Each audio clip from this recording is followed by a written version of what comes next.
Bienvenue sur l'Argus.fr. Nous vous en découvrir aujourd'hui une séance un petit peu particulière puisque nous vous invitons dans les coulisses d'une séance photo pour vous immiscer dans un studio photo sur un plateau pour découvrir le C4 Aircross Citroën.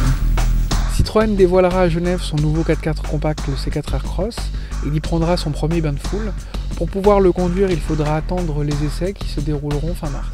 Avec le C4 Aircross, Citroën se lance sur le segment des 4x4 compacts, dont aujourd'hui la référence est le Nissan Qashqai. Nous l'avons amené pour cette confrontation pour avoir une preuve concrète. Lancé en mars 2007 et restylé 3 ans plus tard, le Qashqai a encore une santé de fer. Il s'est vendu à 22 000 exemplaires l'an dernier. C'est l'exemple à suivre pour Citroën, qui n'a actuellement dans sa gamme que l'unique C-Crosser, un modèle qui pointe loin derrière le Qashqai dans le classement, avec seulement 1777 ventes en 2011. Avec le C4 Aircross, Citroën veut rectifier le tir. Pour cela, le format est plus court, 4,34 m contre 4,67 m pour un C-Crosser. Revers de la médaille, le C4 Aircross est uniquement décliné en version à 5 places, quand le C-Crosser en offre 7.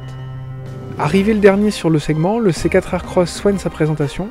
Certains jugeront peut-être qu'il en fait trop haut avec des optiques au contour tarabiscoté auxquels s'ajoutent des éléments horizontaux pour les feux durs. Ce montant de custode en forme d'aileron de requin rappelle immédiatement la Citroën DS3, et puis la forme des feux en forme de crosse rappelle la Citroën C4 et le concept car Hypnos. Il n'y a pas de doute, c'est vraiment une Citroën. Les designers ont eu la latitude nécessaire pour pouvoir rhabiller un Mitsubishi ASX. Nous sommes aux antipodes de la sobriété d'un Volkswagen Tiguan. Le C4 Aircross se revendique haut de gamme avec du chrome au niveau de la custode, sous le vitrage latéral et au niveau du bas de caisse. Même constat à bord, la présentation est soignée. Si le mobilier est évidemment repris du Mitsubishi ASX, les détails sont léchés. L'emploi d'éléments laqués de noir rehausse l'ensemble, et comme à l'extérieur, le chrome est très présent. Pas facile néanmoins d'égaler les autres modèles de la gamme, notamment la C4, dont la qualité perçue fait aujourd'hui référence. L'ergonomie et la présentation n'est pas harmonisée au reste de la gamme. Pour construire son C4 Aircross, Citroën a de nouveau puisé dans le catalogue Mitsubishi, non plus au rayon Outlander mais à celui de la SX.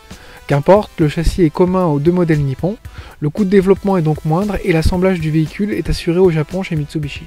La plateforme technique est similaire aux deux 4x4 Citroën, ainsi le C4 Aircross bénéficie d'autant d'espace à bord que dans un C-Crosser. Le Citroën C4 Aircross compile de nombreux atouts, un style soigné, le bon format, des moteurs essence et diesel et des transmissions 4x4 et 4.2. Finalement, il lui reste plus qu'à trouver sa place entre un Nissan Qashqai et un Volkswagen Tiguan.